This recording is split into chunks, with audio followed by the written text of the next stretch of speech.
বলেন। আমি ডক্টর শিমুল মণ্ডল, ঊর্ধ্বতন বৈজ্ঞানিক কর্মকর্তা, কৃষি গবেষণা কেন্দ্র বিনেরপোতা সাতক্ষীরা থেকে বলছি।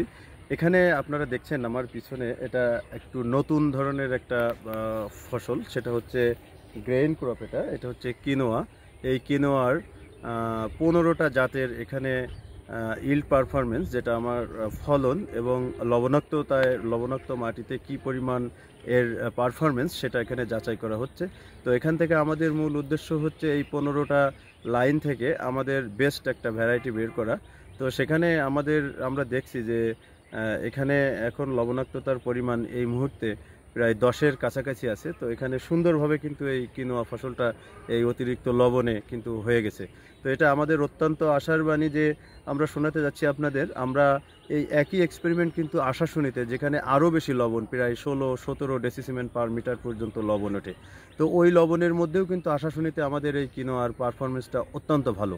এবং সেখান থেকে আমার মনে হচ্ছে যে কেনোয়া 15 থেকে 20-এর মধ্যে এইরকম লবণাক্ততা সহ্য করতে পারে, এইরকম 2-একটা জাত আমরা এখান থেকে দিতে পারবো।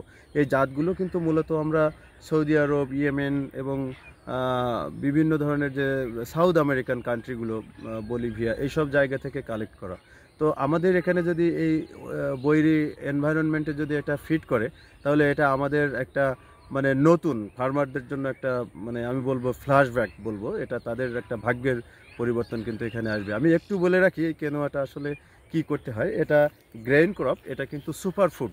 এটা খেলে মানুষের কোষ্ঠকাঠিন্যতা থেকে শুরু করে মানুষের অন্যান্য ডায়াবেটিক পেশেন্টদের জন্য এটা উপকারী, হার্টের জন্য উপকারী। কারণ আমরা কিন্তু ভাতে অভ্যস্ত, আর ভাতের পরে চাপ কমাতে হবে।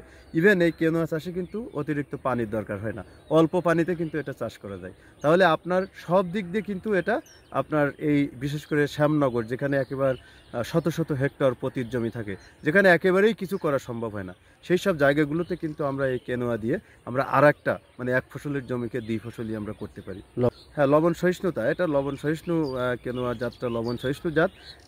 বেশিরভাগ এখান থেকে আমি বলছি যে 15টা লাইন আছে, এই 15টা লাইন থেকে আমি যে কোনো একটা বা 2টা লাইন আমি নিব, যেটা অতিরিক্ত লবণ সহ্য করতে পারে এবং অতিরিক্ত খরা সহ্য করতে পারে।